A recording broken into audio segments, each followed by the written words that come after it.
તો અમદાવાદમાં પ્લેન અકસ્માતમાં 253 ડીએનએ મેચિંગ થયા છે, જેમાંથી 240 પેસેન્જર અને એક નોન પેસેન્જરનો સમાવેશ થાય છે। આ ઉપરાંત 19 નોન પેસેન્જરમાંથી 13 મૃતદેહોના ડીએનએ મેચ થયા છે, જ્યારે 6 મૃતદેહની ઓળખ ફેશિયલ આઈડેન્ટિટી દ્વારા કરવામાં આવી છે। આ રીતે કુલ 259 વ્યક્તિઓની ઓળખ થઈ ચૂકી છે।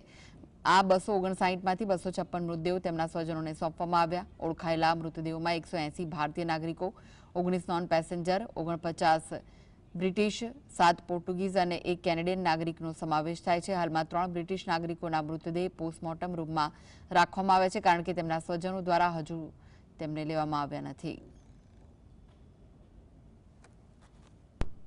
253 ડીએનએ મેચિંગના રિઝલ્ટ આવી ગયા છે। આ 253 ને જોઈએ તો 240 પેસેન્જર અને 13 નોન પેસેન્જર છે।